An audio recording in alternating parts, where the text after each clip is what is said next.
no ambiente da internet. Então, vou passar a palavra aqui para o professor Segundo.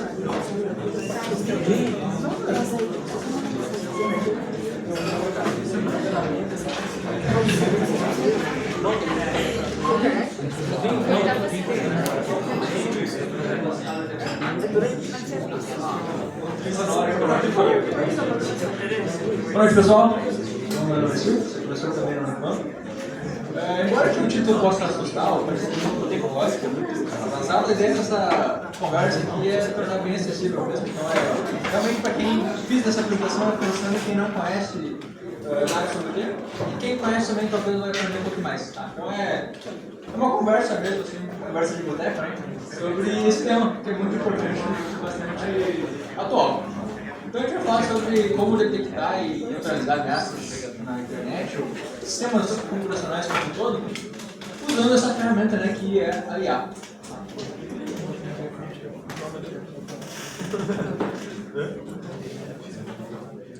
Então, antes de mais nada, né, o que é a IA? Eu acho que hoje em dia, né, eu acredito que todos tenham ouvido falar, ou tido algum contato, né, principalmente depois de 2023, com ChatGPT, essas IAs um pouco mais populares que surgiram recentemente. Eu acho que são poucas pessoas que ainda não ouviram falar ou não tiveram contato com a IA. Antes era algo um pouco mais, até futurista, né? Se falava em IA, inteligência artificial, em filmes, era muito ligado a robôs, etc. Então se envolveu figurinhas de robô na própria apresentação, porque acabou criando esse estereotipo. Né? Então o IA, né, se liga muito com essa coisa de um humano robotizado, mas IA é muito mais do que isso.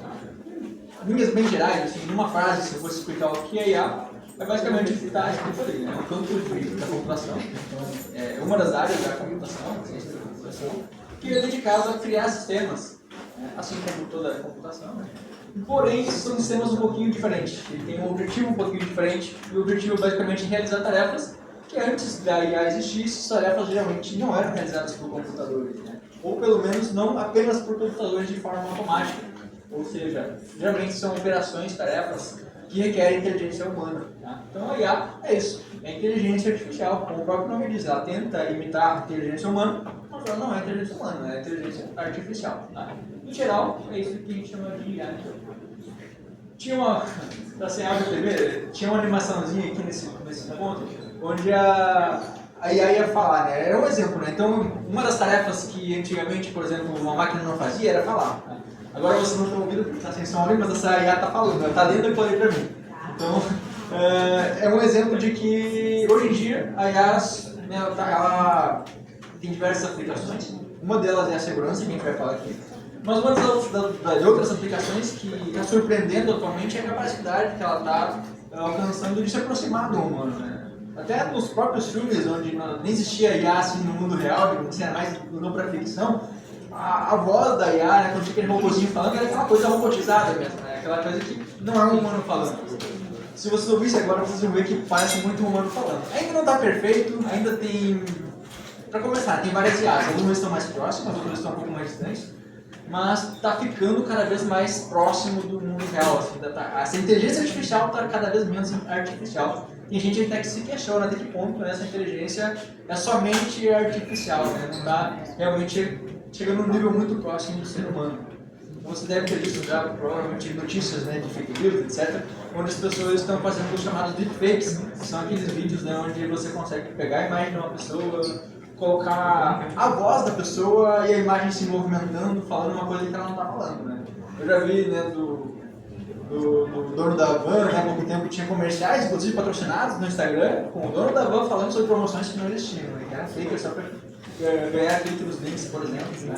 Então, percebam, a IA está avançando, a tecnologia está avançando, isso é usado para o bem e para o mal. Tá? A gente vai falar um pouquinho sobre como a gente pode usar para o bem, como a gente pode usar ela para nos defender, mas é importante que a gente saiba que não se trata só de tecnologia, assim, um assunto futurista. Hoje em dia, pensar na IA é algo fundamental. É algo assim, cara, se você não pensar, na sua empresa não pensar, o atacante vai pensar, né? O adversário vai pensar. Então ele vai conseguir fazer coisas que você não vai, muitas vezes, entender o que está acontecendo e você vai ter prejuízos financeiros, prejuízos morais. A gente vai falar um pouquinho disso ao longo dessa apresentação, tá? Bom, para falar de IA, né, a gente tem que falar, pelo menos brevemente, de algoritmos, né, que é uma outra palavra que pode assustar quem não está acostumado com o termo, mas né, no mundo computacional, um algoritmo é nada mais nada menos do que um conjunto de instruções que permite com que a gente converse com o computador para que ele entenda o que a gente precisa fazer. Então, é um conjunto de instruções, tá? Pensa assim, né, numa pessoa que vai trocar um pneu, por exemplo. Você tem que dizer, olha, você vai abrir o porta-malas, você vai pegar o externo, você vai pegar a chave que tira o pneu, você vai tirar uma sequência de passos para poder trocar o pneu. Algoritmos são isso na computação. Qual que é o grande pulo do gato ali com a IA? O algoritmo ele precisava sempre ser feito antigamente, né, com auxílio do humano, né, um ser humano, um programador, que precisa fazer o algoritmo ele vai, né, fazer exatamente o que foi programado. Vai ter condições, e dadas aquelas condições, ele vai tomar uma ou outra ação ali no meio. Tá? Com a IA, né, os algoritmos de IA, eles podem ganhar uma autonomia um pouquinho maior. Né? Como eu já falei, o próprio nome já disse, ele simula, né, a inteligência do ser humano. Então, a parte legal da IA é que na IA a gente consegue fazer coisas que vão um pouquinho além daqueles algoritmos tradicionais. Os algoritmos tradicionais eles estavam limitados ao que o humano percebia e implementava naquele algoritmo. Então ele fazia exatamente o que o humano fazia, era super obediente. Porém, se o humano não se preocupa com alguma coisa, né, se ele não prevê alguma determinada situação, aquela situação não seria tratada por aquele software por aquele algoritmo. Com a IA, isso é um pouquinho diferente. A IA consegue aprender com dados, não só com instruções. Então você não precisa simplesmente dizer o que ela tem que fazer a todo momento. Você pode passar um grande conjunto de dados, com esse conjunto de dados que tem anotações, ou seja, você vai gerar informação, e com essa informação você vai dar condições para que a IA tome suas próprias decisões. Tá? Então ela vai fazer isso muito mais rápido que um ser humano, vai poder analisar muito mais dados em uma velocidade muito mais veloz que um ser humano, então ela não vai dar chance, né, para um ser humano, né? Ela vai ser realmente mais veloz, né, e muitas vezes eficiente que um ser humano. Tá? E aí entra até uma discussão que é quase que eterna e não tem uma resposta exata, que é, será que a IA vai substituir o ser humano? Eu diria que para algumas tarefas já substituiu, para outras talvez nunca substitua, ou talvez não. Como eu falei, é uma resposta que não existe, uma pergunta, né, que não existe uma simples resposta. Tá? Então, como eu falei para vocês, algoritmos tradicionalmente eram escritos por humanos, né, programadores, agora a IA consegue fazer um pouquinho do que o ser humano fazia e às vezes, né, um pouquinho mais. Porque ela consegue absorver a informação de uma maneira muito mais dinâmica, né, que antes o ser humano não conseguia fazer. Tá? Então, como eu falei, a grande pulo do gato, né, a grande pegada da IA é que ela consegue aprender a partir de dados, a partir de informações, assim como o humano também faz. Né? Só que a capacidade que ela tem de extrair informações e tomar decisões é muito maior do que a capacidade do cérebro humano. Por mais perfeito que seja o cérebro humano, a gente tem limitações, né? Especialmente limitações de memória. Muitas vezes você não vai lembrar o que você almoçou ontem ou anteontem, né? Diferente da IA, que vai ter se você alimentar ela com dados desde o início, né, da era da informação, ela vai ter os dados desde o início da informação. Ela vai estar, né, todo dado digital armazenado, ela tem a capacidade, tem o poder de ter esse conhecimento para poder tomar decisões mais informadas. Tá? Então, a grande chave aqui é que a IA consegue fazer coisas que não foi programada para fazer, mas sim que ela tomou uma decisão, né, a partir dos dados, do conhecimento. Então percebe que é diferente, né? Você dá uma informação ou uma instrução. Uma instrução é, me traz um chope. Uma informação é, estou com sede. Se eu falar que eu estou com sede e tem alguém que está processando essa informação, opa, vou levar um chope, já é algo um pouquinho mais inteligente do que você tem que dar a instrução diretamente. E a IA tem essa capacidade. Tá? Os algoritmos tradicionais, software tradicionais, não tinham. Não sabia que isso estava com sede porque eu chope. A IA pode decidir isso. Né? Mais do que isso, a IA pode saber que tu não bebe, né, nada de álcool e daqui a pouco ela te oferece uma água. Então a IA, com dados, ela consegue ir um pouco além, né, do que o ser humano muitas vezes deveria. Tá? E aí, quando a gente fala de IA, né, esse termo é bastante amplo, né, e às vezes até confunde algumas pessoas. Tá? A IA tem várias sub-áreas, a gente está falando aqui, por exemplo, de processamento de linguagem natural. A IA consegue tanto entender o que o ser humano fala, né, e a partir daí extrair elementos para poder estruturar aquela informação, como também produzir a voz humana ou imitar a voz humana, né? Você pode gravar a sua voz, com os dados da sua voz, ela pode reproduzir sua voz. Enfim, tudo isso que eu estou falando é sobre voz, né? Que não é o objetivo da apresentação de hoje. Tem outro campo que é processamento de imagens. Você pode alimentar a IA com várias imagens, várias fotos de pessoas, por exemplo, e ela daqui a pouco vai começar a detectar padrões. Né? Com mais detalhes de imagem, ela vai perceber pessoas que gostam de comprar determinada coisa, gostam de frequentar determinados lugares, né? Com base em padrões que o ser humano, muitas vezes, como eu falei para vocês, ele vê tantas pessoas no dia a dia dele que ele pode não se tocar, não pode extrair, pode não perceber determinadas operações, determinados padrões, que a IA já conseguiria ter essa capacidade. Tá? Então, quando a gente fala disso, né, essa grande capacidade da IA, a gente aprende em vários domínios, né? E um subdomínio da IA, que é o que a gente vai falar um pouco mais hoje, é o aprendizado de máquina, né? Ou machine learning em inglês. O aprendizado de máquina é o ramo da IA que permite o aprendizado de máquina, ou seja, permite que a IA, que a máquina, ela aprenda com dados. Tá? Então, a gente agora vai começar a funilar, né, para o aprendizado de máquina, que é uma das aplicações, um dos tipos de IA. E nós poderíamos ainda funilar um pouco mais, que a gente falaria, por exemplo, do que tem a rosinha ali na nossa brasileira, que é o aprendizado profundo, Deep Learning, que é uma das subcategorias ainda do Machine Learning, por exemplo. Tá? Não é também o foco de hoje, mas é só para vocês entenderem que IA é algo amplo. Machine Learning, que é o que a gente vai falar, é algo dentro da IA, e a gente poderia descer mais um nível. Tá? O Deep Learning ele já tem a ver com o que a gente chama de redes neurais, que, né, quem é da biologia, por exemplo, talvez já tenha ouvido um termo um pouco parecido na área da biologia. Justamente porque as redes neurais, elas tentam imitar o comportamento do cérebro humano. Elas fazem conexões entre diferentes neurônios. Tá? E no computador, no algoritmo, nós temos aqueles componentes que a gente chama também de neurônio. Eles também trocam informações, então a gente tem várias camadas. Como o próprio nome diz, Deep Learning, significa aprendizado profundo em inglês. Por que é profundo? A gente tem várias camadas. Eu vou tomar algumas decisões, fazer alguns processamentos, passar para a próxima camada, que vai tomar outras decisões, enfim. Isso geralmente a gente vai usar para algumas aplicações específicas, como por exemplo o processamento de imagem, que eu falei para vocês agora há pouco. Tá? Voltando na apresentação de hoje, na conversa de hoje, a gente está no Machine Learning. Tá? Daqui para frente, na apresentação daqui para frente, a gente vai falar um pouco mais de Machine Learning. O aprendizado de máquina, né, ele pode detectar padrões. E a partir desses padrões que ele consegue extrair, ele consegue tomar decisões. Foi mais ou menos o que eu falei antes, então, né, só recapitulando. E a gente vai fazer agora uma simulação, né? Um estudo de caso, né?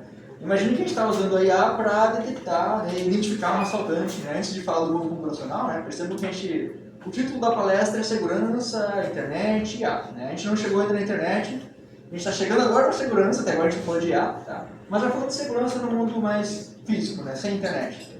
Imagina um bar, né, que é onde a gente está agora, e imagina que está acontecendo assalto nesse bar. Nos bares da região está acontecendo muito assalto, tem câmeras, mas os ladrões muitas vezes vão usar máscaras, ou não é sempre exatamente a mesma pessoa, mas eventualmente vão ter um grupo de ladrões, de assaltantes, que vão ter padrões, características similares, e a IA pode ajudar com isso. Tá? Então vamos fazer uma simulação. Tá? Antes de entrar na simulação, vamos só deixar claro que a IA, né, quando a gente fala de informação, não é algo assim, por exemplo, que ela consiga simplesmente aproveitar toda a informação que existe sobre alguma coisa. Tem informações que são úteis e informações que não são úteis. Né? Antes eu falei, por exemplo, estou com sede. Essa informação é útil para quem quer me vender alguma coisa para tomar. Né? Se a pessoa quer vender roupa, eu estar com sede não ajuda ela em nada. Tá? Então, cada aplicação ela tem determinadas informações, determinados dados que são ou não úteis. Tá? Para esse caso aqui, a gente quer identificar uma pessoa, né, identificar um assaltante, nós estamos focados em algumas informações, que essas informações a gente vai chamar de características, que ajudam a definir, a identificar aquele modus operandi, né, aquele padrão de comportamento de um assaltante, por exemplo. Então, por exemplo, pode existir um padrão de altura, é um grupo lá que todos eles são altos, ou é um ladrão, um assaltante que ele é muito alto, então aquilo ali já poderia identificar ele, mas eventualmente tem outras pessoas que também frequentam aquele bar que são altas, mas não são o assaltante. Não posso correr o risco de confundir. Então eu não posso me basear em apenas uma informação, apenas uma dimensão de dados. Eu tenho que ter mais características para combinar todas as características e tomar a decisão da forma mais precisa possível. Eu poderia também, daqui a pouco o cara falou alguma coisa, eu percebo, esse sotaque não é daqui, é de determinada região. Vestimenta, daqui a pouco está de capuz preto, ele está algo muito típico de assaltante, ele usa sempre calça, mesmo que esteja frio, daqui a pouco ele tem uma tatuagem na perna que quer tapar. Começa a ter padrões que você começa a extrair, e além do padrão da própria pessoa, você pode ver que ele opera sempre meio-dia, ou sempre quando está quase fechando caixa. Então você começa a criar informações, dados específicos, características que você consegue associar com o assaltante. Tá? Bom, dito isso, né, essa parte mais introdutória, né, para vocês entenderem o que são características, né, e é exatamente isso que a gente chama, né, no inglês a gente chama de features, mas no português são as características mesmo. E se você, né, quem já mexeu com planilha, por exemplo, Excel, algum tipo de planilha, as características são basicamente umas grandes colunas, né, onde a gente tem várias informaçõezinhas sobre cada ocorrência, por exemplo. Tá? Imagina que cada assalto a gente vai cadastrar numa planilha, onde cada uma das colunas da planilha vai ser uma dessas informações, por exemplo, a hora do assalto, o sotaque do atacante, ou enfim, as informações que estão disponíveis, e cada linha da nossa planilha vai ser uma nova ocorrência, um novo registro de assalto, por exemplo. Tá?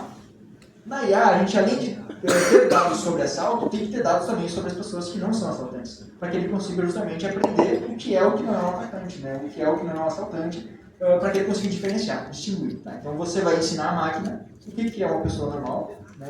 Qual é o comportamento de uma pessoa que se comporta como uma pessoa normal, e o que é o comportamento de uma pessoa que ela faz coisas erradas, né? Que ela está fazendo fatores que nesse caso é um assalto. Tá?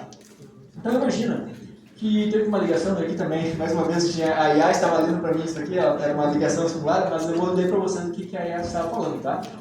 É um cara descrevendo, né, ligando para a polícia, descrevendo as características do assaltante. Olha, é um cara baixinho, quando ele falou que é um cara, ele está dizendo que é um homem também, ele tem uma barba preta e ele carregava um saco.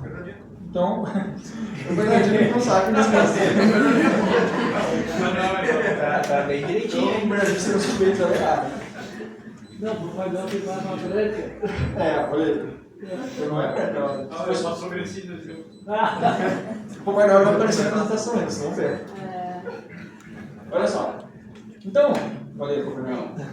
E aí nós temos mais suspeitos, que são as pessoas que, já usando uma informação que foi a hora do assalto, eu já sei todo mundo que estava naquele momento lá. Tá vendo? Tem uma câmerazinha no cantinho? Sim. Então a câmera pegou uma galerinha ali, né?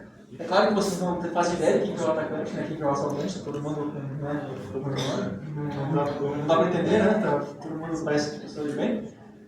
Mas aí, bom, a IA tem informações, né? Agora dando um passo antes da IA, a gente não chegou na IA aqui ainda, tá?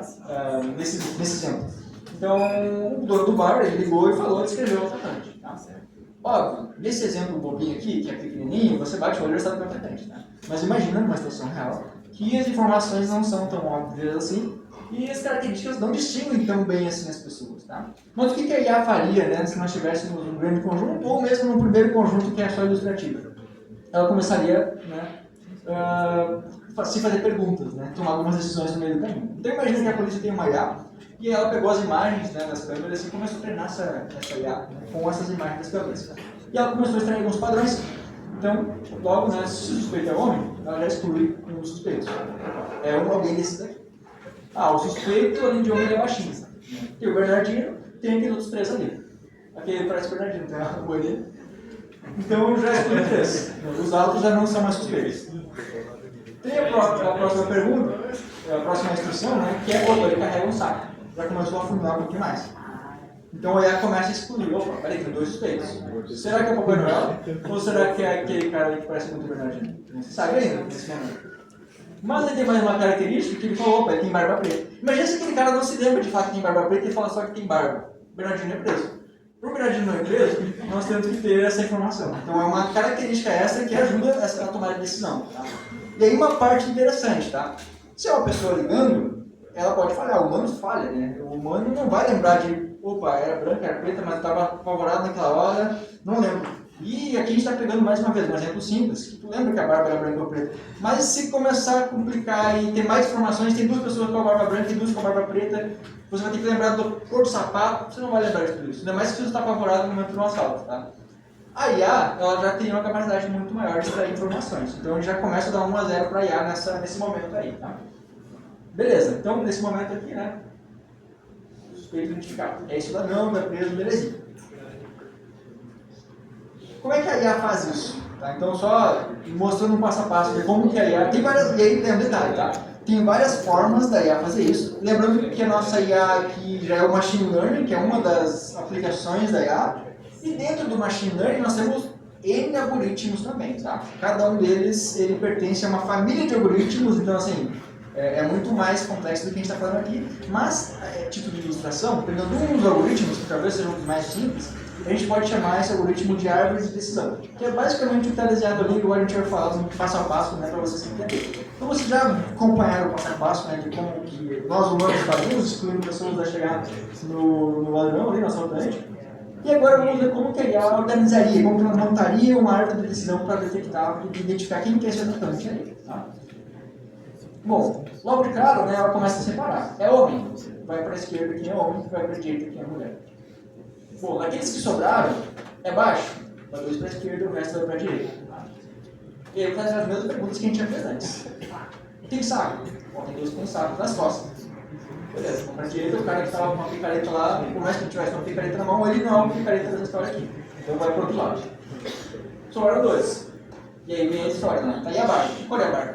Ah, tem barba branca, não tem barba preta. Beleza. Então é mais ou menos essa sequência de passos. Mas essa sequência de passos é organizada no que a gente chama de árvore de decisão. Uma árvore de decisão é basicamente uma série de comparações, como eu falei, uma série de pequenas perguntas que ele faz sucessivamente, até que no final da árvore, né, ele percebe que a árvore tem vários finais, tá? Se nós olharmos para a mulher, o final dela já é na primeira pergunta, quando perguntou se é homem.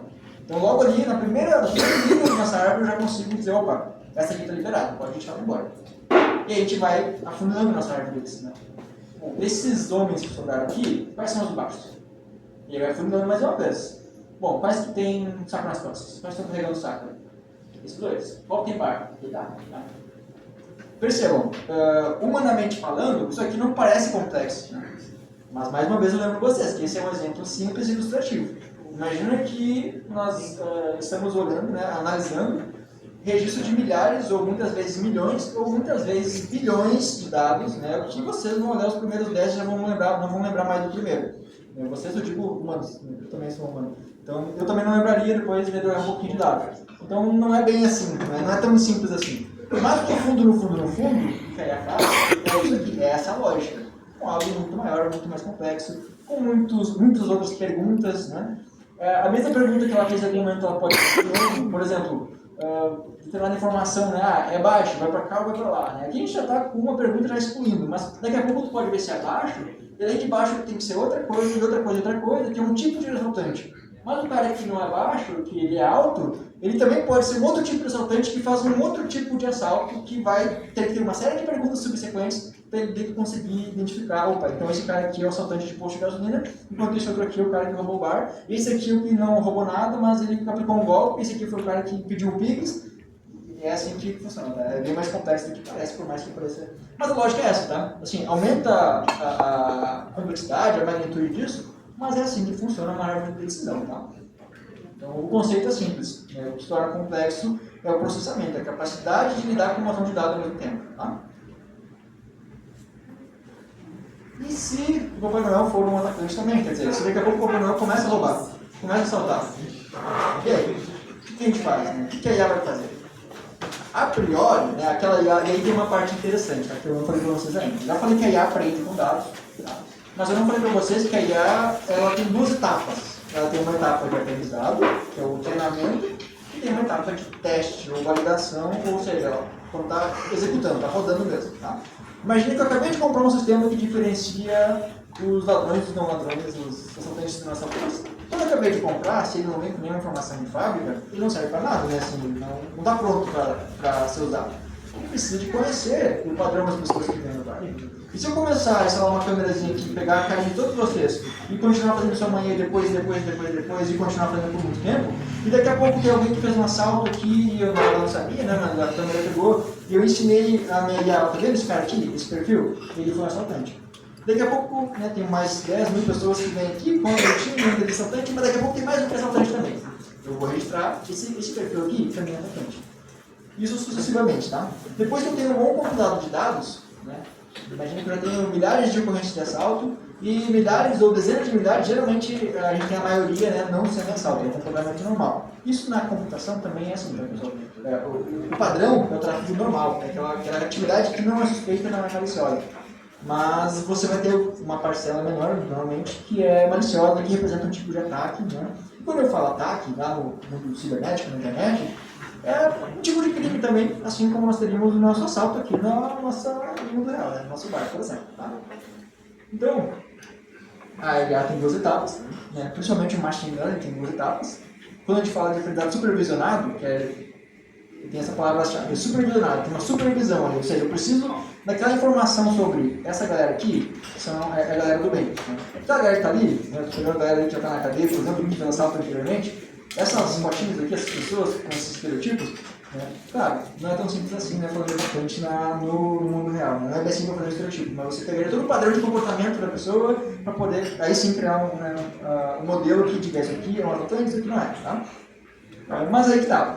Essa primeira etapa é de treinamento, você tem que ensinar. Nossa IA aqui não foi treinada aqui para o Papai Noel do mal. O Papai Noel é bom galinho, ele não fala nada de errado para a gente. Então a nossa IA, nesse momento, ela não conseguiria detectar esse Papai Noel que daqui a pouco começou a roubar. Tá?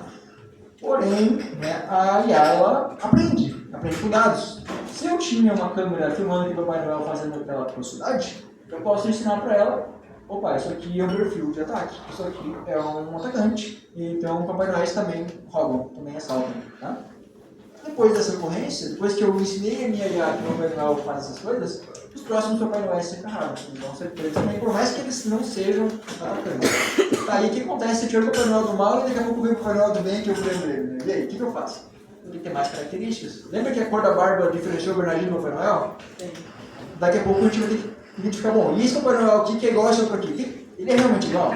Será que a sola do sapato é igual? Será que a forma como ele caminha é igual? Será que os dois são de chaminé? Então, você vai ter que achar outras características, vai ter que ensinar isso para a IA, e a IA vai conseguir extrair informações que muitas vezes você, humano, não consegue perceber. Você olha para os dois e fala: cara, são dois Papai Noel, não consigo, para mim são iguais. Mas a IA consegue pegar muito mais informações, muito mais detalhes que se passam despercebidos pelos olhos humanos, pelo cérebro humano. As conexões, correlações de informações que daqui a pouco eu penso: cara, o que tem a ver o tamanho do meu pé com eu roubar ou não aquele bar? Só que se você for olhar a longo prazo, os assaltos que tinham, todos eles não tinham, eram gente que era muito pequenininho, porque tinha um grupo de anões que estava roubando, ou gente muito alta, que era um grupo de pessoas muito altas que estavam roubando. Ou, né? Então, no mundo virtual, né, no mundo cibernético, isso obviamente, né, é algo um pouco mais, como eu falei, mais complexo, mas a lógica continua sendo a mesma. Nós vamos ter perfis de atacantes que muitas vezes vão vir, por exemplo, de países diferentes, vão ter informações que você vai conseguir compilar essas informações e fazer correlações mais complexas para definir que, opa, isso aqui está diferente do normal. Tá? Então, o que aconteceria na nossa árvore de decisão se nós atualizássemos essa informação do Papai Noel? Bom, de duas uma. Ou eu adicionaria mais informações, como eu falei para vocês, para dizer: opa, esse Papai Noel aqui é do mal, esse é do bem. Mas nesse caso, percebe que se a gente simplesmente ignorar a cor da barba, né, e perceber que todo mundo que é baixinho, desculpa, a cor da barba não, você tem, não, é a cor da barba mesmo, agora eu me perdi. Então olha só, se olhar todo mundo que tem saco, cor para aquele lado ali, e ver que, independente se a barba é branca ou é preta, os dois são do mal, eu tiro um nível, até simplifiquei aqui minha tomada de decisão, e estou pegando todo mundo da não, agora é saltante, tá? Então nem sempre olhar mais informação vai te ajudar. Às vezes olhar menos informação é melhor. Às vezes menos é mais. Porque informações em excesso, elas podem te confundir, especialmente se a amostra, ou seja, se a quantidade de dados que você tem, não for suficiente. Tem um montão de Papai Noel que rouba na cidade, mas aqui nunca o Papai Noel roubou. Então eu estou dizendo que o Papai Noel não é ladrão, não é assaltante. Porque eu ainda não conheço o Papai Noel assaltante. Agora, se eu tiver mais dados, se eu monitorar por um período de tempo maior, eu vou sair dessa zona que eu achava que estava certa, que na verdade não estava certa, né? E vou começar a ter uma visão um pouco mais ampla e vou ver que, cara, não olha para a cor da barba, isso aí só vai te enganar. Vai te dar uma falsa sensação de que o Papai Noel não é atacante, mas na verdade ele é. Então, assim, quando a gente, uma das partes principais, cruciais da inteligência artificial é você definir, né, o que ela vai consumir de dados para poder tomar decisões. Se você não passar o sexo, por exemplo, falar se é homem ou mulher, ele vai errar. Ele precisa saber o sexo nesse caso, porque esse atacante, esse perfil aqui, ele é masculino. Então, é uma informação importante. Se faltar, vai atrapalhar. Agora, se você não passar a cor da barba, nesse caso vai te ajudar. Então, às vezes, menos é mais. Ou seja, não se trata de ter mais informação ou de ter menos informação, mas sim de ter informação que você precisa ter. Tá? Isso vai depender do modelo do atacante, do modelo do ataque, daquele cenário. Inclusive, ao longo do tempo, isso pode mudar. Tá? Então, existe uma área de pesquisa, por exemplo, na inteligência artificial, que é você aprender ao longo do tempo, você se adaptar a mudanças, que foi o que a gente acabou de ver aqui. Nosso algoritmo de machine learning, ele não é perfeito, ele erra também. Só que ele pode ser melhorado, pode ser evoluído, pode ser otimizado para cada vez errar menos. Nesse caso aqui, então, nós conseguimos ver que com essa pequena mudança na hora de tomar uma decisão, ele consegue, né, já detectar um atacante que antes se passaria desapercebido. E a internet, tá? Então agora sim a gente vai entrar na internet. Né? Onde entra a internet? Tudo isso que eu falei para vocês, né, pegando esse exemplo de uma sala do trabalho, não é muito diferente do que acontece na internet. O que muda é o tipo de objetivo, né, da pessoa, né, do atacante, do assaltante. Tá? Então imagina que ao invés de termos ruas, né, nós temos cabos de computadores. Ao invés de termos bares, nós temos os computadores, celulares, ou qualquer dispositivo que se conecta à internet, por exemplo. Tá? Então essas vão ser as potenciais vítimas, ao invés dos bares, desse exemplo que a gente vai dar daqui para frente. Tá? Os criminosos, né, eles também estão nesse novo mundo, né, que é o mundo virtual, não só no mundo físico, né, como aquele assalto com a toquinha tradicional. E pior, eles se sentem, eles têm uma sensação de impunidade, né, eles pensam, opa, eu estou aqui na minha casa, escondido, ninguém sabe onde eu moro, então eu posso fazer o que eu quiser que ninguém vai me descobrir. Então, assim, eles ficam mais sem vergonha ainda para fazer fraudes, né, tentar pedir pix, enganar você, fazer falsas promoções e assim por diante. Tá? Então, assim, isso amplia a superfície do atacante. Se antes ele tinha que sair lá do lugar onde ele mora para vir aqui e fazer um roubo e correr o risco de ser pego na ida, na vinda, agora ele, estou na minha casa, às vezes nem estou na minha casa, estou num lugar público, né? Estou escondidinho aqui, vou fazer toda essa minha operação maliciosa nesse lugarzinho aqui, então ele se sente mais impune, tá? Mas a inteligência artificial está aí para isso, né? Então, existem formas também de a gente conseguir detectar, localizar, para poder impedir esse atacante. Tá? E é por isso que a gente vai falar agora, então, de inteligência artificial aplicada à detecção de intrusões em mundos virtuais, na internet ou em computadores, mesmo que não estejam na internet. Né? Por quê? Se eu pegar um pendrive infectado, eu não sei se ele não estava infectado, daqui a pouco eu coloquei no meu pendrive infectado, eu posso estar danificando, apagando arquivos, isso que eu acabei de pôr no pendrive. Então, assim, não precisa de internet. Sem internet também eu consigo fazer ataques. Porém, com a internet é muito mais fácil, né? O mundo fica muito mais conectado. Os malwares, né, que são os softwares do mal, né, os softwares maliciosos, a gente chama de malware, eles se espalham de uma maneira muito mais automatizada, porque tem internet, tem mais conectividade. Tá? Então, à medida que os ataques, né, os atacantes eles se sofisticam, eles se aprimoram, nós temos que sofisticar também a nossa defesa. Né? Então, se eu posso usar IA para detectar um atacante, por que ele não pode usar uma IA para fazer o ataque? Ele pode, e pior do que isso, ele usa. Tem muitos ataques que são gerados com a IA. Então, por exemplo, e-mails falsos com promoções falsas. Muitas vezes, você conseguir identificar erros de gramática que você, cara, esse cara está mandando te virar cadeia, esse cara aqui não é uma mensagem do comercial do meu emprego. Agora tem IA generativa, que são aquelas ferramentas de geração de textos que escrevem perfeitamente. Escreve melhor que a gente, que estuda para fazer aquilo às vezes. Porque ela vai deixar simplesmente sem nenhum erro de gramática. Às vezes o humano vai falhar, pode saber escrever muito bem, mas esqueci da vírgula, escrevi pouco. A IA não, ela vai saber escrever melhor ainda do que o humano muitas vezes. Tá? Então, o atacante, né, o pessoa do mal, ela também pode usar a IA ou tudo que tem de tecnologia do mal, para deixar o ataque mais difícil de ser percebido. Tá? A gente vai falar então de alguns exemplos de ataque daqui a pouquinho, mas só para passar uma estatística para vocês verem que a coisa vai de mal a pior. Tá? Em 2023, né, comparado com 2021, nós temos um aumento muito grande, assim, significativamente grande de ataques. Em 2021 já era grande. Né? Nós tínhamos, a cada 39 segundos, um cyber-ataque, um ataque cibernético acontecendo. Em apenas 2 anos, né, de 2021 para 2023, em vez de esperar 39 segundos para você dizer, opa, tem mais um ataque, agora é só 11. Então, desde que eu comecei a falar sobre esse slide aqui, né, até agora, já teve uns 2, 3. Então, percebe que isso está crescendo. Tá? Porque o mundo está cada vez mais conectado, tem cada vez mais dispositivos, a gente tem cada vez mais informações no nosso lugar da internet. Nós temos redes sociais, onde a gente muitas vezes compartilha detalhes do nosso dia a dia, nos compartilhamos informações que nós achamos que não vai fazer mal a ninguém, né? Que não vai fazer mal a nós mesmos. Quem é que vai querer me atacar? Mas não é bem assim. Né? Toda informação que está lá, ela pode ser usada para fazer alguma coisa de mal para você. E daqui a pouco, qualquer coisa que você postou na inocência pode ser usada para fingir um sequestro de um familiar. Então, isso já tem vários registros, por exemplo, de coisas acontecendo. Vídeos da filha de uma pessoa, né, do pai, por exemplo, que recebeu o vídeo da criança chorando e pedindo ajuda, com a criança do lado. E aquele vídeo era falso. Né? Tinha uma foto que ele postou lá no final de semana com a criança, e a pessoa conseguiu ou capturar o áudio dela, ou com a criança, pegou uma voz de criança, que às vezes é um pouco parecida, semelhante, e conseguiu fazer essa falsificação. E a internet, né? Então, pegando aqui o nosso exemplo, né? Antes o atacante sair na rua, como eu falei para vocês, agora ele está no mundo virtual, está conseguindo chegar dentro da sua casa sem você perceber que ele está lá. Tá? E isso acontece muito mais do que vocês imaginam. Tá? Muito provavelmente é difícil, alguns de vocês que usam a internet, não ter passado por uma situação de ter um malware, né? Ou um vírus de computador, como a gente chama, dentro do seu computador. Às vezes você nem sabe que está lá, mas ele está lá. tá ou analisando suas informações, roubando sua senha, ou ele está pagando aqui, alguma coisa que ele pode estar fazendo e você nem sabe. Tá? É muito mais comum do que a gente imagina. Diferente de um assaltante, que se ele entrar na sua casa, né, você consegue perceber de uma maneira um pouco mais fácil, né, do que esse assaltante virtual. Tá? Por que o atacante faz isso? Por que um criminoso virtual ele faz isso? Por várias coisas. Tá? A principal é o dinheiro, assim como os assaltantes tradicionais, né, o principal objetivo é o dinheiro, não adianta. Mas às vezes pode ser por vingança, pode ser uma pessoa que saiu de uma empresa e daqui a pouco ele quer ferrar com aquela empresa, então ele vai fazer uma coisa legal com ela.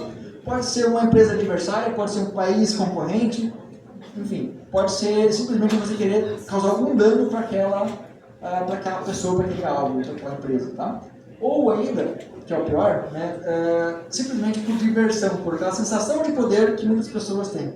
Às vezes tem aquela pessoa, né, que está lá dentro de casa, uma pessoa que já não está muito bem, muitas vezes psicologicamente, ela acaba tendo um bom conhecimento ali de computação e ela simplesmente por diversão ou para mostrar que ela consegue, ela vai derrubar servidor de empresa, vai derrubar, tirar site do ar, vai tentar causar o caos mesmo, tá? Por quê? Ela está na casa dela, ela acha que vai ser indetectável. Tá? Muita gente é presa dessa forma, né, achando que é indetectável, daqui a pouco a polícia bate na porta.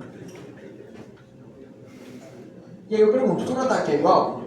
Claro que não, né? Assim como o assaltante de banco ele vai operar de uma maneira diferente do assaltante de bar, que daqui a pouco está com uma faca aqui, enquanto do banco ele vai estar com um armamento de exército, muitas vezes, vai chegar em bando lá, enquanto no bar ele pode chegar, né, às vezes sozinho. Como esse modus operandi muda na vida real, né, digamos assim, no mundo físico, no mundo virtual também muda. Tá? Então cada atacante, cada objetivo vai ter características diferentes. O que é característica? Lembra que eu falei antes? Podia ser o tamanho do sol do sapato, a cor da barba, tudo isso é característica. Aqui no mundo virtual, a característica também pode ser, por exemplo, o endereço IP, que é aquele endereço que identifica qual é a fonte daquela informação, de onde está vindo aquela conexão. Então percebam que você não é porque está na internet que você está indetectável. Né? Então você pode ser rastreado, você pode ser descoberto e tem maneiras de você tentar evitar isso, mas tem maneiras de você tentar evitar o mecanismo que evita isso. Então assim, é uma batalha de dois lados. Quanto mais você usa tecnologia de um lado, mais o outro lado, né, o outro lado, pode também usar tecnologia para tentar camuflar muitas vezes. Tem softwares, por exemplo, né, são malwares na verdade, que eles são projetados especificamente para tapar rastros, para camuflar um atacante, né, para tentar deixar aquela pessoa, né, cada vez mais escondida. Então você está ali no centro mandando uma mensagem maliciosa para cá, mas quando você recebe aqui parece que vira Suíça, né, porque ele está usando um mecanismo que ajuda a fazer isso, que ajuda a camuflar. Mas se você tiver, né, as devidas mecanismos de segurança também, né, do outro lado, você pode às vezes conseguir detectar que, opa, isso aqui não está vindo da Suíça, ele está assim, de alguma forma manipulado para parecer que vem da Suíça. Tá? Então, justamente essa diferença de comportamentos, né, que cada atacante é diferente do outro atacante, que é, por sua vez, muito diferente do tráfego normal, do padrão normal, é justamente o que possibilita que a gente consiga, né, aprender, ou melhor, que a IA consiga aprender os seus padrões para tomar decisões, se identificar, opa, esse conjunto de características com esses valores que eu estou observando, eles, né, essas características específicas, elas caracterizam fortemente determinada operação. Vocês vão ver agora com alguns exemplos mais práticos que isso aqui é bastante verdade, tá? Vamos começar com esse ataque que a gente chama de phishing. Né? Phishing em inglês, né, com F, ele seria pescaria, né? Você está pescando ali, né? No mundo computacional, né, no mundo dos ataques, né, da segurança, a gente chama de phishing, com PH, o atacante que está tentando fisgar, só que não é um peixe, daí você. Ele está mandando e-mails, por exemplo, com um boleto para vocês pagarem, aquele boleto que na verdade não é para vocês pagarem. Eu, por exemplo, já recebi boletos ali sobre uma conta que, inclusive, eu tinha aquele serviço, mas eu já tinha pago. E eu fui ver assim, que me mandou aquilo e na verdade não era empresa. Era uma outra empresa que estava simulando. Imagina que muitos de vocês provavelmente devem pagar, por exemplo, a conta de luz hoje em dia, ao invés de na lotérica, você deve receber, muitos de vocês, né, talvez não todos, recebam um boleto, vai lá e paga já online. E se vocês receberem no dia que chega aquele boleto, chegar um pouquinho antes, umas horas antes, um boleto igualzinho, com o logo da RGE ali, muito provavelmente muitos pagariam. Daqui a pouco chega o boleto verdadeiro, você percebe que você não pagou, você pagou, você fez ali um pagamento para um atacante, para alguém que lucrou com isso. Tá? Isso é o phishing, tá, pessoal? Então, essa tentativa de manipular vocês, ou muitas vezes é um formulário que você vai fazer um login, pôr sua senha, seu usuário, só que na verdade você não está fazendo login, né? Você está enviando sua senha e seu usuário para aquela pessoa. Né? Para mim, chegou várias vezes SMS, simulando, né, mensagens de banco. Quando você clica, ele abre um site igualzinho do banco. Né? Se você olhar só para o site, você não diferencia. Mas se você tiver um pouquinho de conhecimento assim, sobre a URL, ou seja, o endereço daquele banco, você vai ver que tem alguma coisa diferente ali. Então, na verdade, é uma camuflagem, está se passando por aquele banco que na verdade não é. Se você digitou sua senha do banco ali, ferrou. Você está dando ela diretamente para o atacante, vai receber ela a sua senha e poder acessar seus dados, tá? Esse é o phishing, tá, pessoal? Então, como eu falei, o atacante, né, o ataque, ele deixa vestígios. No caso do phishing, a gente começa com a URL, né? www.bancodobrasil.com. Tem um padrão, sempre vai ser esse mesmo URL do banco. Se começar a chegar BBB, né, o Banco do Brasil, alegretense.com, já é um forte indício de phishing, tá? Então, o URL suspeita, né, um endereço que você não está acostumado a receber aquela informação, mudou e agora, opa, em vez de ter a conta de luz do rgsul.com.br, tirou do rge2.com.br, já é um vestígio de ataque de phishing, tá? Erros de gramática, como eu falei para vocês, hoje em dia não é tão verdade, né? Ainda tem quando a própria pessoa digita, né, você vai ver, opa, isso aqui, né, não foi uma empresa que mandou, é uma pessoa que tem que se passar. Se usar IA, já não é mais um parâmetro, né? Ou o próprio remetente desconhecido. Chegou um e-mail, eu não sei de quem é, nunca vi aquele e-mail da vida, ele está falando que eu tenho que pagar a conta de luz, mas eu nunca recebi e-mail desse cara, por que eu vou pagar a conta de luz? Eu não gosto muito de estar não quero pegar fila, mas eu prefiro pegar uma fila e pagar, saber que estou pagando o boleto real, né, lá na própria concessionária, por exemplo, de energia, ou do que eu fazer esse pagamento para essa parte de dúvida, né, que eu não sei se é uma área. Tá? E onde que a inteligência artificial entra aí? Ela vai criar, por exemplo, né, entre vários algoritmos possíveis, por exemplo, ela vai criar árvores de decisões que consigam tomar decisões, consigam analisar uma informação depois da outra para dizer, olha, isso aqui realmente é um ataque, ou isso aqui realmente não é um ataque. Tá? Eu estou dando exemplos, mais uma vez, simples, didáticos aqui, né? Por exemplo, o URL estranho, logo a gente vê que é um atacante. Mas às vezes não é tão óbvio assim, tá? Às vezes as diferenças são mais sutis, e às vezes você não vai precisar, não vai poder olhar apenas uma única dessas informações para tomar decisão. E aí, mais uma vez, o humano muitas vezes falha para tomar essa decisão, mas a IA, ela consegue olhar, né, muito mais informações ao mesmo tempo, muitos mais registros, né, daquela informação acontecendo, daquele mesmo tipo de golpe, e aí ela vai conseguir dizer, opa, esse conjunto de informações me ensinou que esse detalhezinho aqui, combinado com esse outro detalhezinho aqui, essa outra característica, né, os dois juntos correlacionados, me revelam o comportamento de um atacante, né, de um golpe, por exemplo. Tá? Então a IA, ela entra fazendo mais uma vez essas correlações e dizendo, opa, isso aí é phishing, por exemplo. Tem outro tipo de ataque que é bastante comum, que é o ataque de negação de serviço. Tá?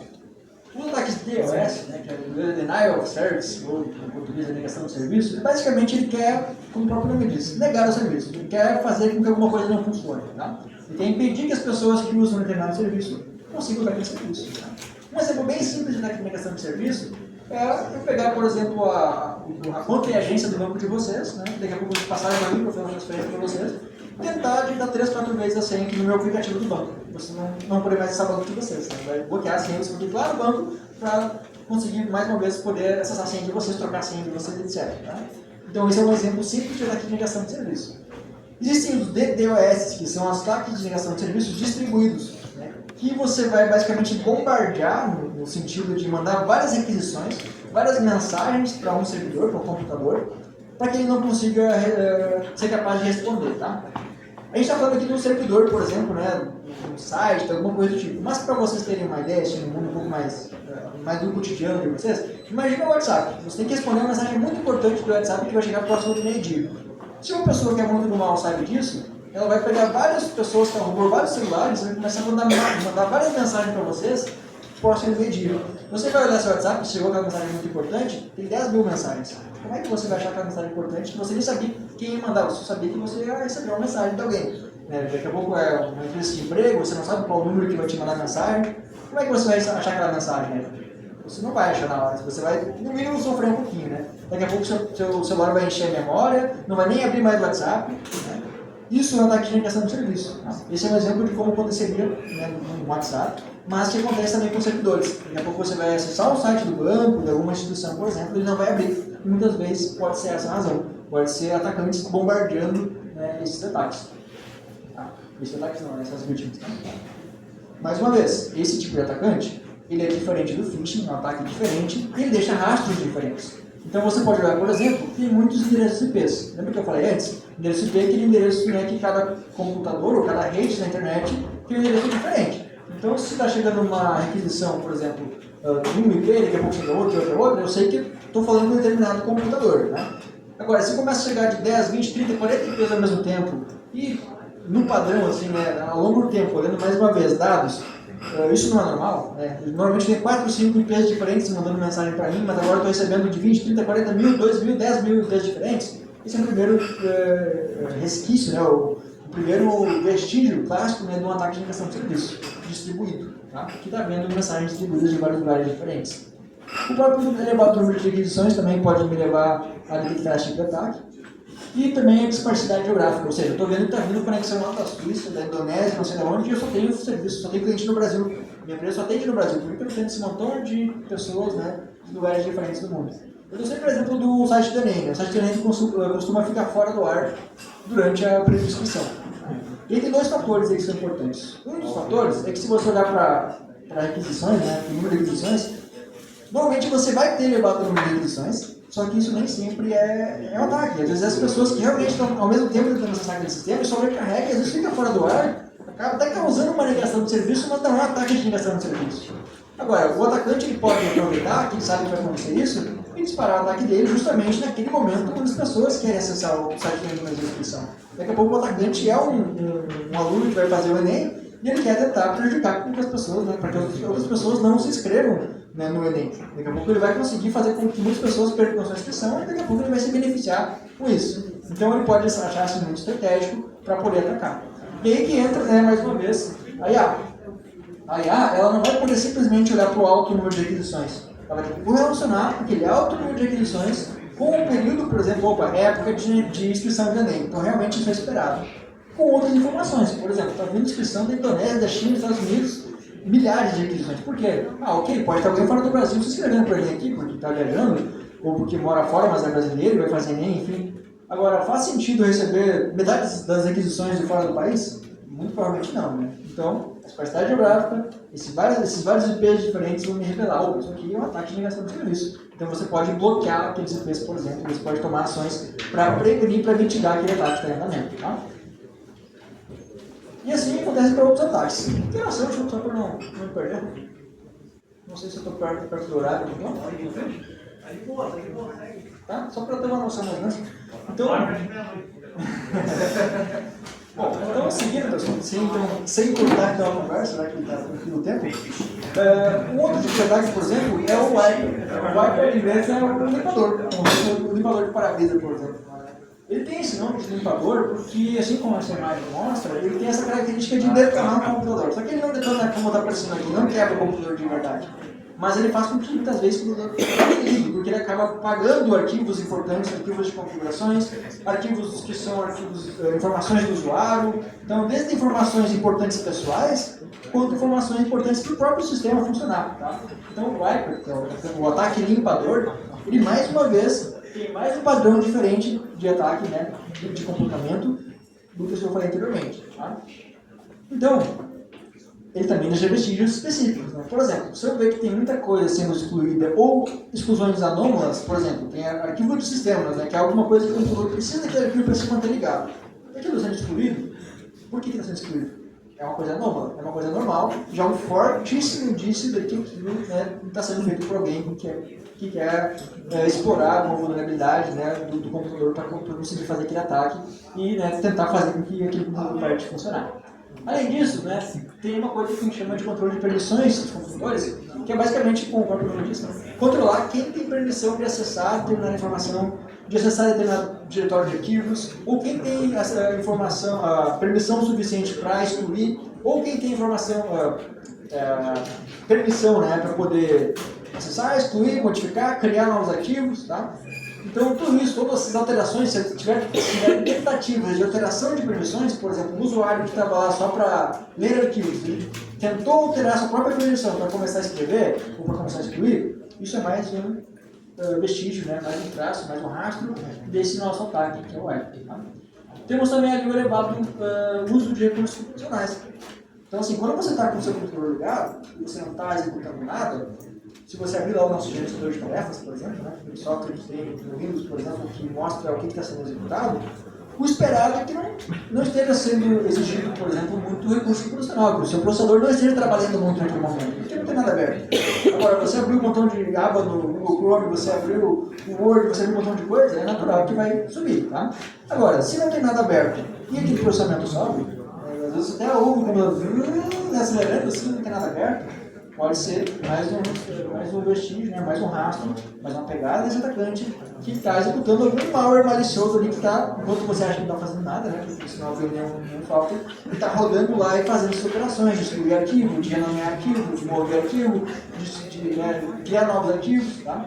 Então, o próprio uso o próprio uso de recursos computacionais pode ser monitorado para você ver, opa, tem alguma coisa muito estranha aqui.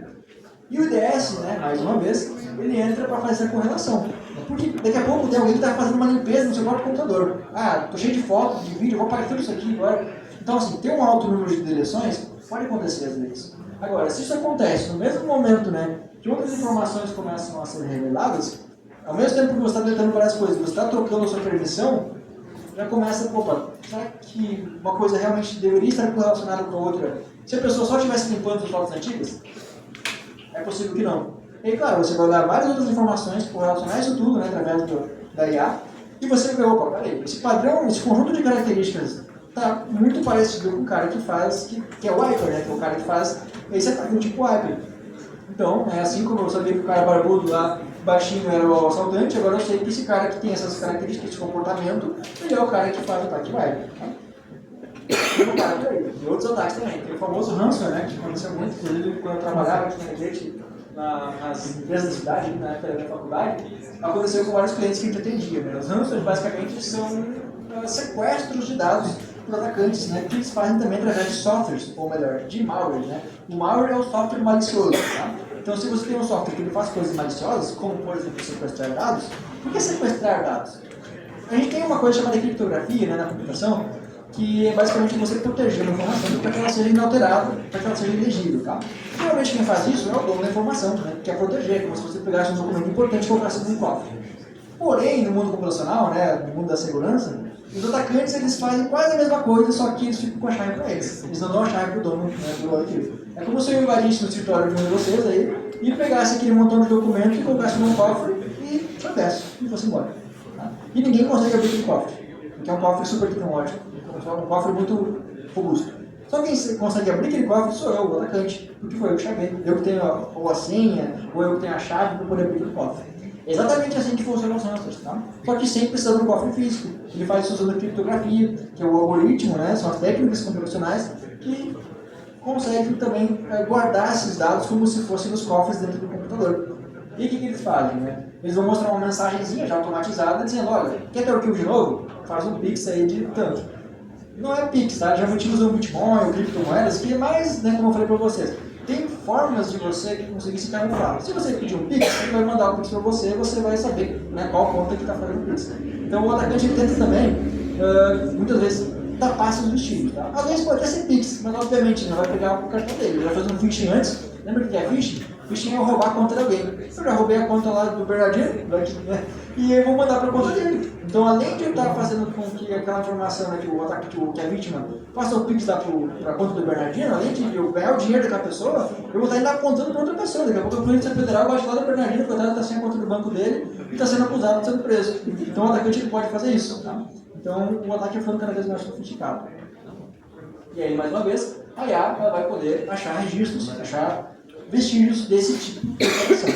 E aí, o que ela vai olhar? Por exemplo, modificação, né, da extensão do arquivo. O que é extensão? Nós temos arquivos de texto, que é .txt, temos arquivos, por exemplo, do Excel, PowerPoint, PPT.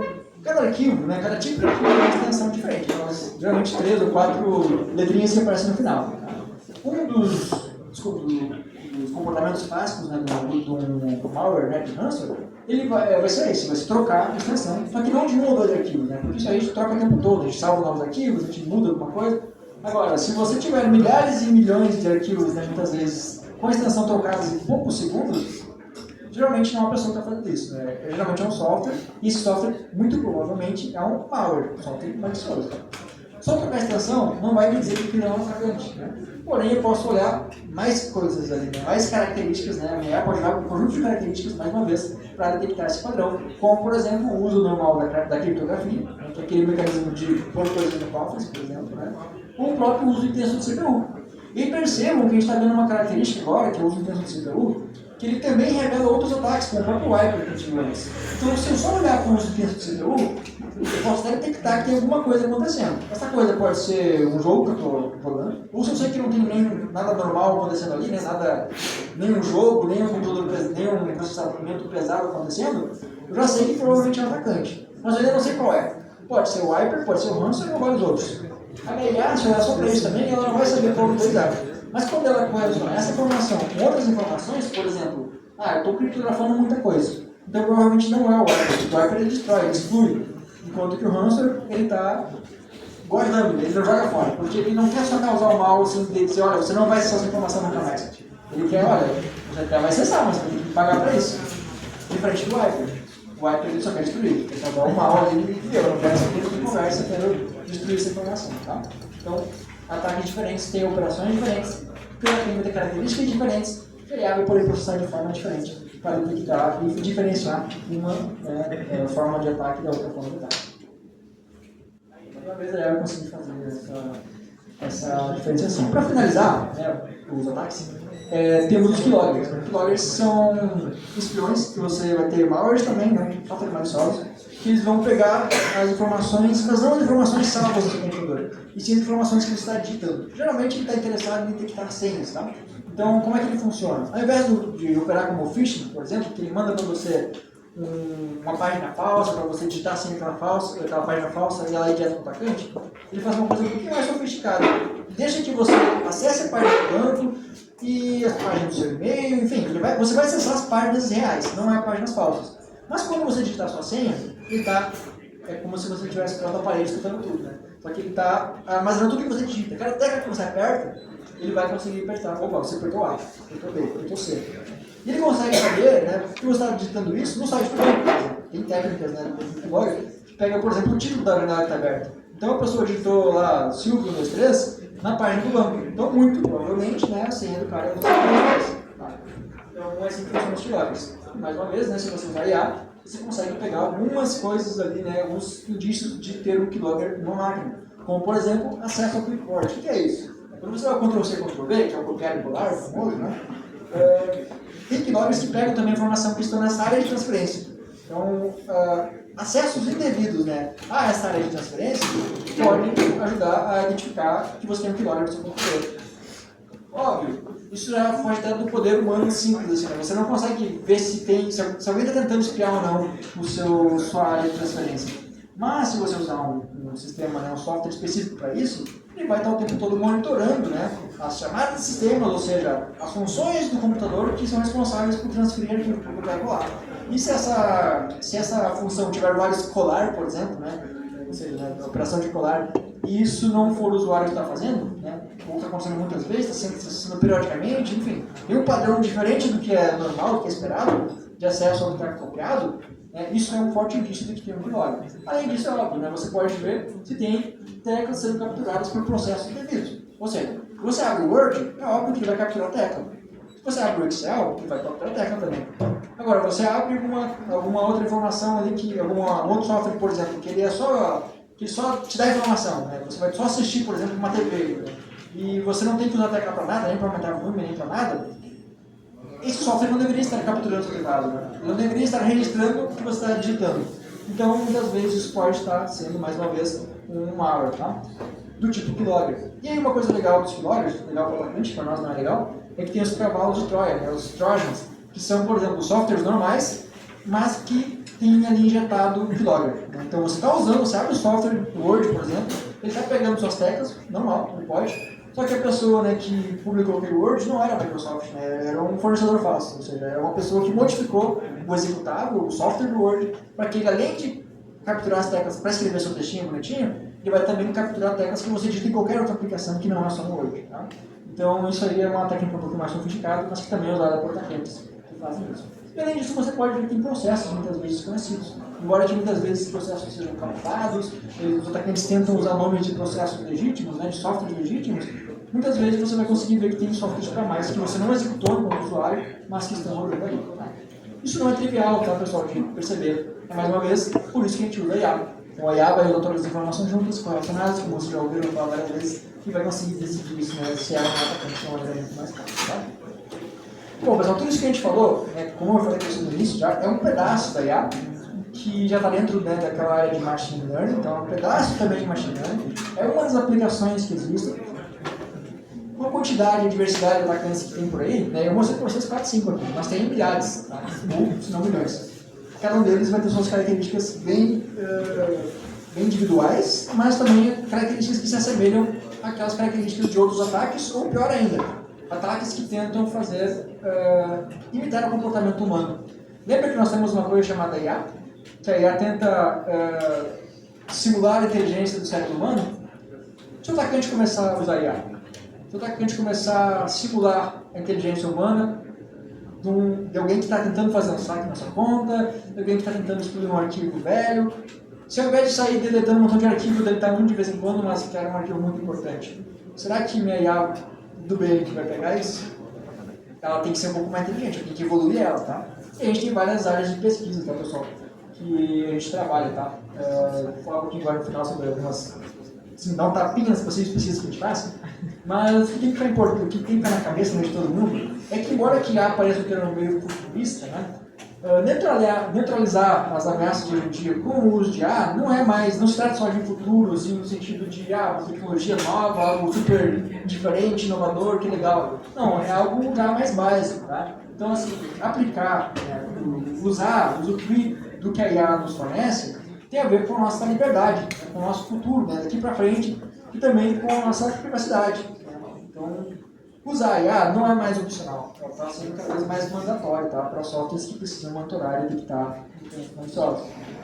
E aí, assim, para pontuar dois tópicos genéricos assim, de pesquisas, que a gente trabalha bastante com isso hoje, que é o que eu faço no meu dia a dia, principalmente, um deles seria como explicar a decisão tomada por uma IA. Como é que eu justifico, né, para uma autoridade, por exemplo, que eu estou prendendo o Papai Noel da barba branca, mas não estou prendendo o da barba preta? Como é que eu vou explicar isso? Foi a IA que tomou essa decisão. Quem está usando a IA sou eu, o responsável sou eu. Então, assim, a explicabilidade, eu conseguir justificar as decisões tomadas pela IA, é uma área de pesquisa assim, bastante promissora, bastante em alta agora, tá? É o que eu tenho feito bastante.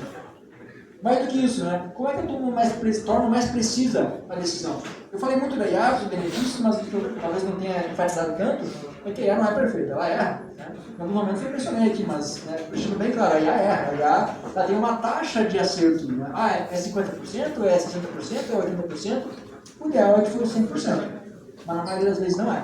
Né? Então, quer dizer, por mais que tenha um montão de características que eu vou considerar, nem sempre meu modelo, né, da IA, ou seja, aquele conhecimento que a IA tem, vai ser o conhecimento necessário para que eu consiga tomar uma decisão correta. Ela vai errar. Ela vai dizer às vezes que o Papai Noel é do bem quando ele é do mal, ou ele vai pegar um baixinho barbudo com a barba preta que na verdade ele não é do mal, ele é só um cara baixinho com a barba de barba preta, que por coincidência está agindo como outras pessoas do mal agiriam. Tá? Então, como é que eu torno mais preciso? Uma das formas é justamente calibrar quais informações que vão ser processadas. Lembra da cor da barba que a gente conseguiu detectar um atacante novo? Então isso aí foi basicamente uma seleção de características mais sofisticadas. E por mais que pareça bobinho e simples, existe toda uma linha de pesquisa, vários algoritmos complexos que tentam selecionar as melhores características para cada ataque, para cada momento. Outra forma que eu posso também operar é não mexer nos dados, mas mexer no algoritmo. Como é que eu calibro esse algoritmo? Quão branca tem que ser aquela barba? Será que é só branco e preto? Não tem a barba cinza? Por que aquela cinza quase branca? Por que aquela branca quase cinza? Tem que calibrar muitas vezes o meu algoritmo para conseguir que ele maximize. Né? Então, se eu tenho milhões e milhões de dados, com pequenas mudanças, com pequenos ajustes do meu algoritmo, daqui a pouco o que eu tinha 80% de acerto, eu começo a ter 99%. Isso, assim, anda junto com a parte anterior que eu falei, que é selecionar as informações ideais. Muitas vezes menos é mais, mas às vezes menos pode ser insuficiente. Tá? Então, assim, eu tenho que ter o conjunto ideal de informações que são processadas, eu tenho que processar também usando parâmetros ideais. Tá? Achar a fórmula perfeita é um grande desafio. Né? Eu diria que não tem uma fórmula perfeita, mas existe uma constante tentativa de melhorar. E, muito provavelmente, quando a gente achar o 100%, o atacante vai usar a IA para fazer que 100% virar 90%, virar 80%. E se eu não atualizar minha defesa, eu vou chegar daqui a pouco no 50%, que é basicamente 50%, por mais que pareça bastante, quase que adivinhar, né? 50% de acertar alguma coisa, né, é aleatório. Qualquer um de vocês pode dizer, não sei, é ou não é? É o chute. E é isso, pessoal. Nós chegamos para perguntas agora. Muito obrigado aí pela atenção de vocês.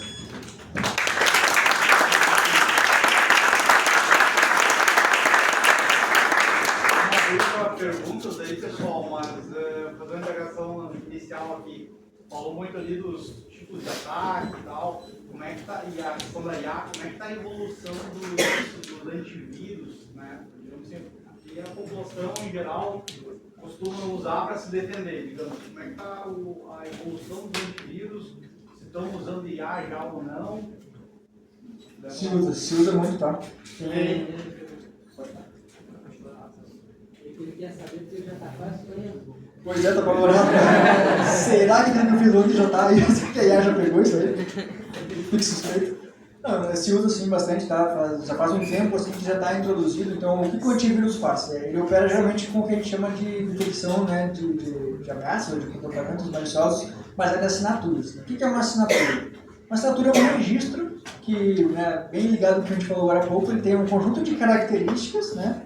Que aquelas características unidas, né, quando eu combino aquele conjunto de características, elas vão ter algum rótulo. O que é um rótulo? Eu dizer o que significa aquilo, né? Por exemplo, o processo, né, que começou a executar, rodou por 30 segundos, ele atingiu 100% do CPU, ele acessou a memória, ele conseguiu acessar a área que estava lá na área de transferência, ele cifrou algoritmos, ele fez criptografia, fez um conjunto de coisas, tá? Cada coisa vai ser uma característicazinha. Aquele conjunto de características com aqueles valores vão ter um rótulo. Isso aqui é um atacante do tal tipo. Ou isso aqui não é um atacante. Isso aqui é outro atacante de outro tipo. Tá? Os antivírus eles fazem isso. Eles têm uma série, tem uma base de assinaturas, um banco de dados, né? Ou seja, um tabelão cheio de assinaturas assim, com o que eles conhecem. E aí tem uma coisa chamada Zero Day Attacks, ataques do dia zero, que é basicamente o que ninguém conhece. Então, assim, por mais que eu use IA, por mais que eu tenha várias assinaturas de atacante, os atacantes estão evoluindo. Toda hora surge um ataque novo. Quando surge um ataque novo, o legal, né, do atacante e horrível para nós, é que ninguém vai detectar aquele ataque. Provavelmente ninguém vai detectar. Embora ele tenha alguns algoritmos que, ao invés de ter uma assinatura exatamente, né, eles se baseiam em anomalias. Ou seja, tem uma coisa muito estranha acontecendo. Eu nunca vi antes, mas ele está bem diferente do normal. Então, um ataque novo, às vezes, ele pode fugir muito da curva, sabe? Ele pode também ser detectado, mas não com o tipo de ataque descoberto exatamente, mas sim com uma anomalia, que vai gerar algum estudo para você dizer, opa, isso aqui é um tipo de ataque, não é, tá? Mas, em geral, tudo isso que eu falei, o antivírus faz também, tá? É normal tu instalar contratar um antivírus no computador, mas não é normal a população botar um antivírus no celular. Como se defender no celular? Tem antivírus também para celular, por mais que não seja normal, tem. Agora, o celular, ele por si só, ele tende a ser mais seguro, mas não confie nessas palavras. Ou seja, comparado com o Windows, né, que é um sistema operacional que já tem há várias décadas, o número de malwares para celular, para Android, por exemplo, que roda assim o sistema operacional Linux, né, ele é bem menor do que tem no Windows. Porque, enfim, tem muito mais tempo de serviço, né, então os atacantes eles conseguiram fazer muito mais coisas lá. No Android, você tem um sistema de permissão. Por exemplo, para ele conseguir acessar a sua galeria, seus arquivos, você tem que permitir. Você não, um atacante, assim, dificilmente... Aí, deixa eu fazer um parênteses, tá? Tem um tipo de ataque que se chama engenharia social. A engenharia social, ela foge um pouquinho dos algoritmos e ela tenta convencer você mesmo de sabotar. Ela vai convencer você mesmo de fazer uma coisa errada. Pô, cara, também só quebrado? Sério, cerveja dele que é legal, sério, vai dar sério. Você vai servir, vai virar fora. Você mesmo fez ali porque você foi seduzido, você foi conquistado a fazer alguma coisa que você não deveria. E aí no Android, muitas vezes, né, a maioria dos ataques, grande maioria dos ataques que acontecem hoje, começa com engenharia social. Geralmente crianças que estão no joguinho e um amigo do joguinho diz, tá vendo essa opção aqui? Desativa essa opção aqui para verificar se o aplicativo é de fonte segura. Desativa isso aí para te poder usar tal funcionalidade que vai te dar uma vantagem no jogo.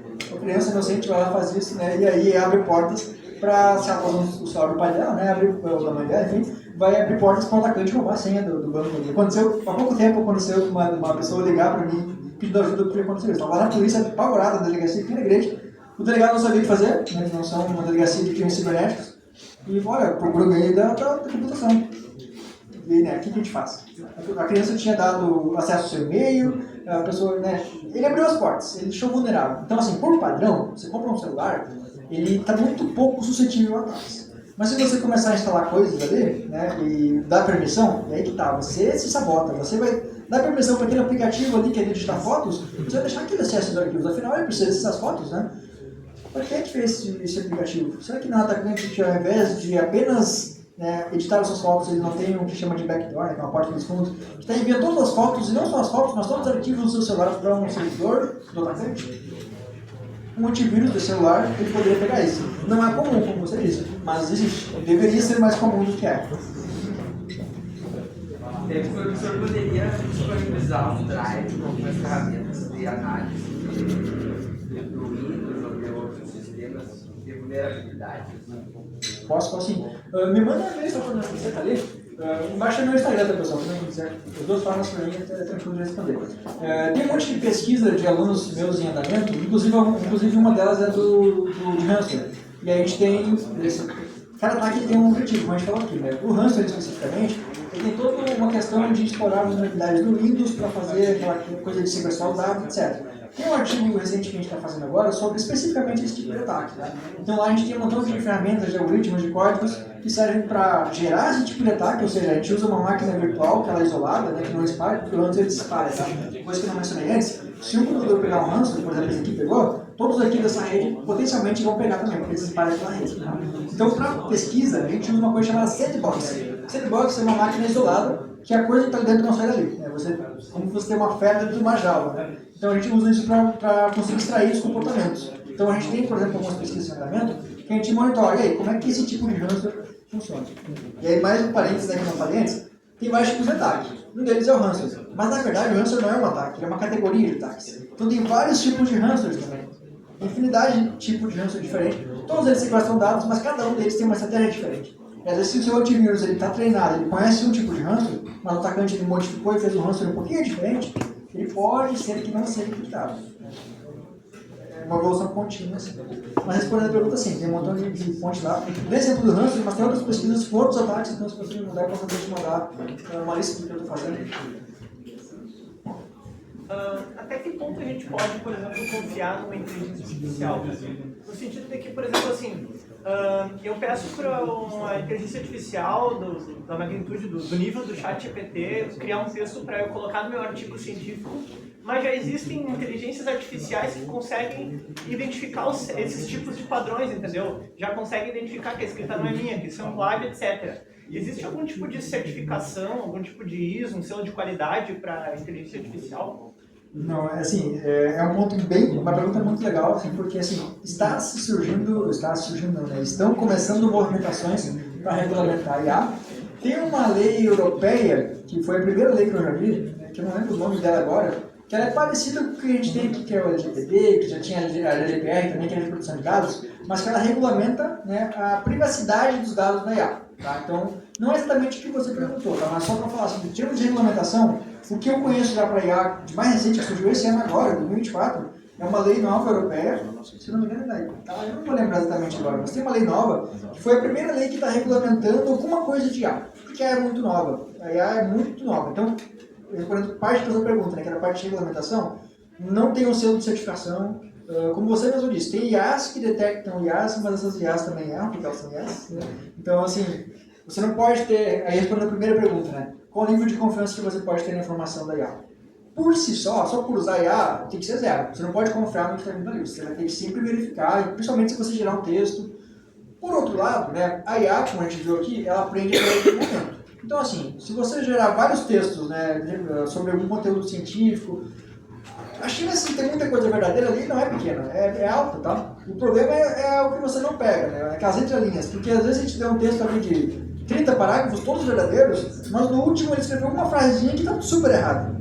E se você falar aquilo, vão te apedrejar, né? No meio científico, por exemplo. Cara, como tá falando isso? Não é assim?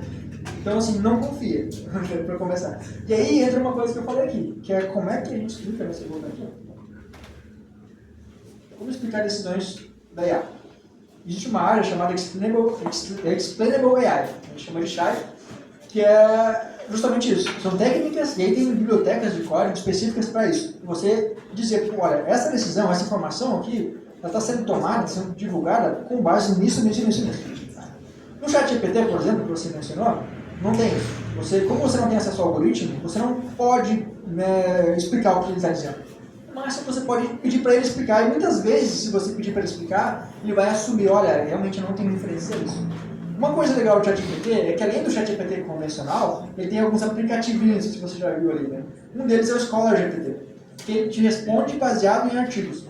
E aí, ok, mais uma vez, não confia na resposta imediata, porque ele ainda distorce as coisas. Mas se você olhou, opa, essa informação aqui é interessante, é isso que eu queria, você clica na referência que ele te dá, e aí sim, ele é uma ótima ferramenta para facilitar que você encontre fontes confiáveis, e aí sim você pode ter uma confiança que digam que afirmem aquela coisa. Tá? Determinada tamanho de arquivo foi feito por um atacante.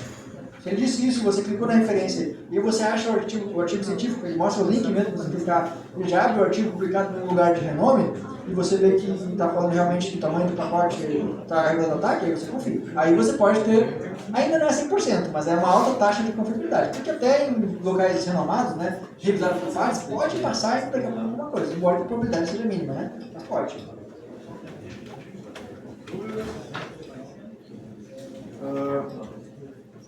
Eu penso muito nessa questão das pessoas do público geral. Então, por exemplo, se a minha mãe recebesse um e-mail hoje falando que ela recebeu 700% de desconto na Renner, se ela clicar nesse link, ela vai clicar.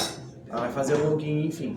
O quão longe a gente está, o quão viável é isso de existir uma inteligência artificial que ela analisa, por exemplo, esse e-mail aqui tá meio estranho, essa página aqui, esse link tá meio estranho porque, tipo, a minha mãe não sabe o que é um link, ela não sabe analisar isso, meu pai não sabe isso. E às vezes já dá a resposta. Então, eu sei que não é algo tão simples que a gente detecta fácil, mas também não é algo tão complexo que a gente vai ter grandes empresas investindo nisso. É o meio termo ali que eu acho que passa batido muitas vezes e muita gente cai em golpe, que é simples, tipo, pra gente que é da área, mas muitas vezes acaba acontecendo. Então. Mas, por exemplo, no Facebook, né, quando tu clica em algum link e aí tu clica, tipo, esses links parecem suspeito, né? Tipo, dá uma olhada. Então, eu acho que já tem alguma coisa com... Existe. O e-mail do Google também é a mesma coisa. Quando tipo, por exemplo, algo muito estranho, tipo assim, esse link está meio suspeito, vamos dar uma olhada, sabe? Tipo, Não sabia que tem o Facebook, acho que o Instagram, o Gmail, talvez. Olha só, primeiro, a tua pergunta, tu acabou de escrever o tema de TCC de uma aluna minha, lá da Federal de Uberlândia, né? Eu comecei lá como orientador, agora sou orientador, mas o tema dela é exatamente esse. Ela está desenvolvendo uma extensão para o Google Chrome, onde essa extensão você vai dar acesso, né, para ela ter acesso ao que está ali no Gmail, por exemplo, no seu e-mail, que ela vai analisar para detectar fraude. É exatamente o que você falou, é detecção de fraudes usando IA. E aí ela está usando a integração com o próprio ChatGPT. Isso é confiável? Não sabemos ainda, não chegamos na etapa de resultados, tá? Mas o tema de pesquisa dela, o objetivo dela é responder quão confiável é, com números, tá? Tem outros trabalhos de alunos meus também que já se formaram, que foi detecção de fake news. Então, por exemplo, estou vendo fake news, estou tendo notícias falsas e não falsas. Qual por cento, né? Foi até a palestra na semana acadêmica, o quão boa é a IA, e a gente estudou também o ChatGPT. Quão bom o ChatGPT para identificar uma fake news? A gente chegou nos 76%, alguma coisa assim, tá? Então, 56? 76. Então, naquele cenário nosso, está longe de ser bom ainda. Está acima dos 50%, que é o aleatório, né? Mas ainda não está, é ótimo. Detalhe, a gente não treinou o algoritmo com fake news existentes. Tá? Quer dizer, a gente não deu para ele um monte de notícia falsa e um monte de verdadeira para ele aprender. A gente testou a capacidade dele, que não foi feito para isso, né? Foi feito para gerar texto. Testou a capacidade dele de detectar sim ou não. Então, assim, é um estudo assim, sem treinar a IA, usando uma IA já treinada para outra coisa, para ver o quão boa ela é para detectar fake news. Então, esse a gente tem resultados, né? 76%. Tem outro trabalho também, que é para detectar ofensas, como é que a gente chama? Discurso de ódio. Então pode ser, aí a gente pegou racismo, sexismo e homofobia. Então aí as taxas foram bem mais altas também. A gente conseguiu com 92% dizer, olha, esse texto aqui ele era no Twitter, tá? Com informações do Twitter. Esse tweet aqui com 92% de taxa de acerto, ele está sendo homofóbico, racista. Então assim, a IA pode ser usada para essas coisas boas também, tá? um aluno meu que não começou a pesquisar, mas ele está com interesse, ele quer fazer controle parental. Então, tanto no aplicativo, né, quanto na extensão também do Chrome, uma aplicaçãozinha que consiga ver o que o teu filho está fazendo e quando tem alguma palavra de ódio, discurso de ódio, palavra ofensiva ou alguma coisa feia, ali vai mandar uma notificação pro pai dele. Ó, tá vendo? Teu filho agora, nesse momento, ele está usando essa palavra na aplicação tal. Então, isso é uma aplicação bem legal e a gente vê que a IA, assim, ela pode usar pro mal ou pro bem, né? Assim como o atacante não pode aperfeiçoar. Naqueles vírus que mexem no sistema do Windows, fica se replicando, gerando apaga e ele já está em outro lugar. Como que é uma maneira de travar isso aí? De barrar isso? É bem complexo, tá? Às vezes, assim, quer dizer, a maneira mais fácil é cortar uma pela raiz, formato. É o que a galera faz. Assim, se você for levar uma assistência, olha, está acontecendo isso, eu vou matar. Pode estar combater, você pode até identificar, você pode usar a IA, por exemplo, para tentar identificar padrões suspeitos.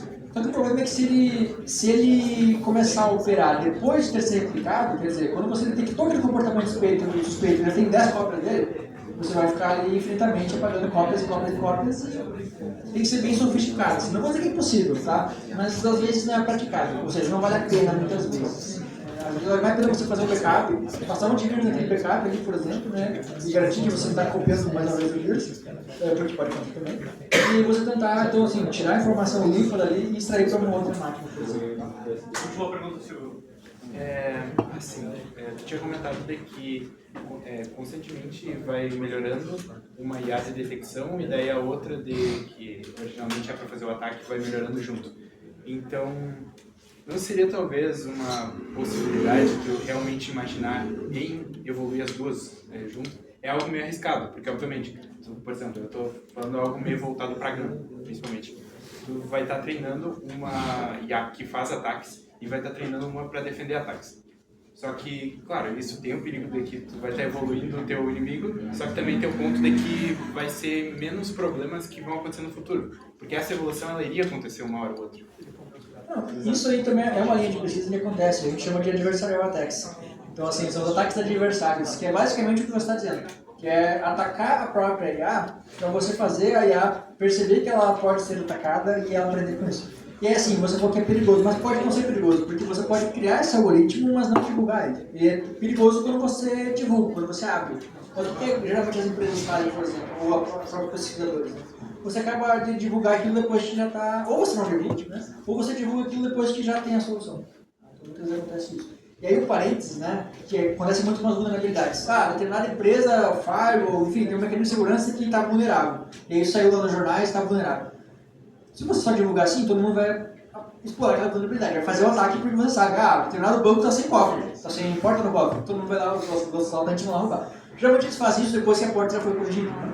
Só que isso assim é o mundo físico. No mundo cibernético, no mundo virtual, você vai dizer, olha, tá vendo aquele sistema lá, aquele software? Olha, ele era vulnerável, mas nós lançamos uma atualização corrigindo.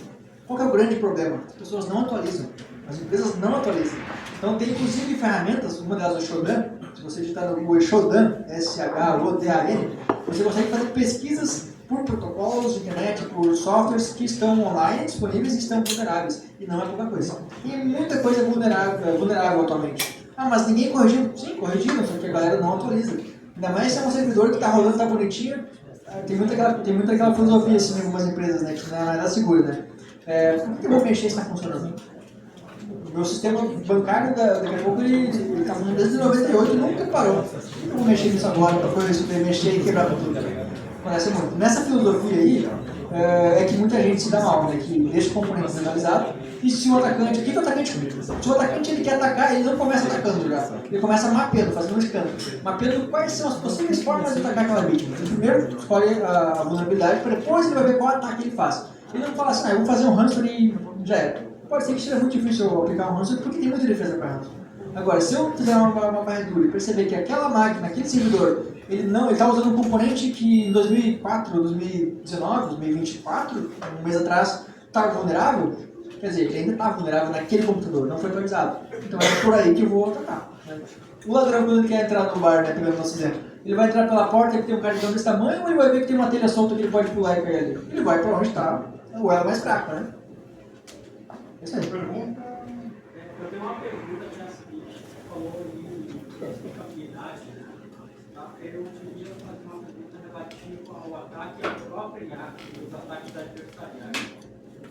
Por exemplo, como que eu posso usar a interpretabilidade e transparência para identificar um ataque adversarial a um modelo de machine learning, por exemplo, que não foi interpretado? Quando você faz ataque adversarial, o que você está fazendo no fundo, é gerando mais amostras, né? Quer dizer, você tem lá seu dataset, que é sua grande planilha de zona, tem as linhas e as colunas, e você está executando o ataque e registrando essa ocorrência. Então você está adicionando mais linhas naquele conjunto de dados. Essas novas linhas, elas vão ter um rótulo diferente. Ou seja, você vai ensinar a sua IA, porque você consegue fazer isso porque você é o próprio atacante, sabe? Então você pode estar vendo esses dados agora que eu estou mandando, isso aqui é um ataque adversarial. Então esses ataques, essas novas linhas, elas dizem respeito a um ataque adversarial. Então, para a IA de defesa, né, você vai poder treinar ela com ataques adversariais eventualmente, e você vai poder explicar da mesma forma que você explicaria em outro ataque diferente. Não sei se ficou claro. Mas basicamente assim, a IA de defesa, se você está fazendo o ataque e, entre aspas, avisando que você está fazendo aquele ataque, ou seja, se você está atacando a sua própria IA, você tem essa capacidade. Tá dizendo, tá vendo isso aqui? Isso aqui é ataque adversarial. Se você tem ataques adversariais, essas 1000 amostras aqui são 1000 correntes de ataque adversariais. Essas 1000 não são, né? São um ataque normal, e as outras 1000 aqui não são ataques. Você tem, no fundo, o que a IA sabe é que você tem 3 padrões de dados diferentes. Então você pode usar as técnicas tradicionais de explicabilidade, as bibliotecas tradicionais, para você ver as diferenças. Opa, nesse ataque aqui a barba era mais acinzentada, nesse ataque aqui a barba era mais preta. Então você vai poder ver as características. Primeiro, você vai poder ver quais características são as que mais impactam naquela decisão. Porque eu dei exemplo aqui com 4, 5 características, mas imagina se eu falo, o atacante ele tinha, e eu passo uma lista assim, de 500 informações sobre o atacante. O cara da polícia é meio desligado no meio do caminho, né? Não é nem quem ouvir. Agora a IA, ela pode ter essas 500 informações, e aí quando eu uso a técnica de explicabilidade, interpretabilidade, a primeira coisa que ela vai fazer é ver, bom, dessas 500 informações aqui, quais são, por exemplo, o top 20? O que realmente influenciou, impactou mais para eu tomar aquela decisão? Né? O que eliminou, e aí como é que ele sabe isso? Né? Lembra que eu fui excluindo, homem, exclui só uma amostra, mulher, quer dizer, é uma informação que me ajuda, mas ela só eliminou uma suspeita. Se eu perguntasse da barba logo no início, eu ia ter só 2 suspeitos logo de cara. Então o que faz sentido? Seletividade. O que faz sentido eu começar com aquela árvore de decisão que eu mostrei antes? Eu já começar pela barba. Se eu perguntasse logo lá, quem tem barba, eu já ia ter só 2, o Bernardino e o Papai Noel. E no ataque mais evoluído, onde o Papai Noel também é do mal, só perguntar quem tem barba já é suficiente. Então, quando eu uso explicabilidade, eu já consigo perceber isso. João.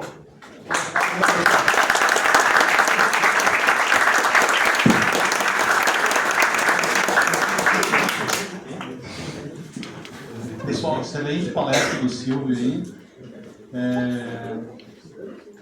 Só passar aqui a programação de amanhã. Tá? Então, primeiramente, agradecer a presença de todos aí.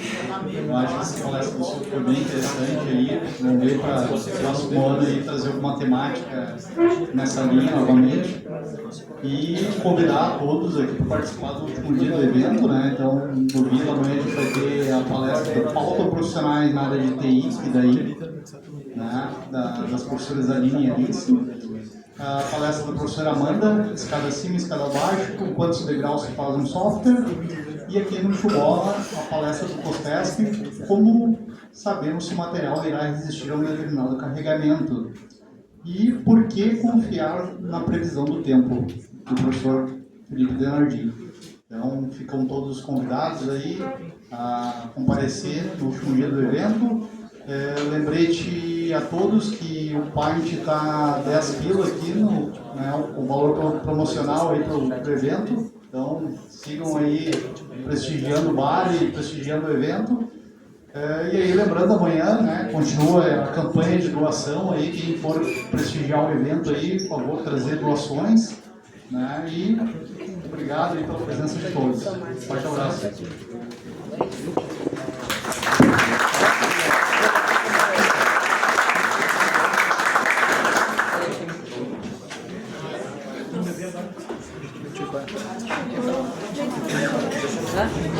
Tá, qual aí?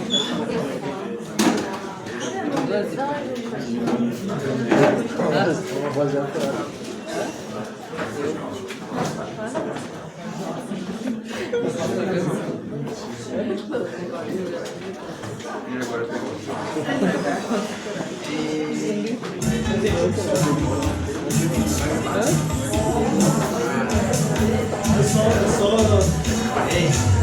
sou Jesus. Eu faço multiplicar.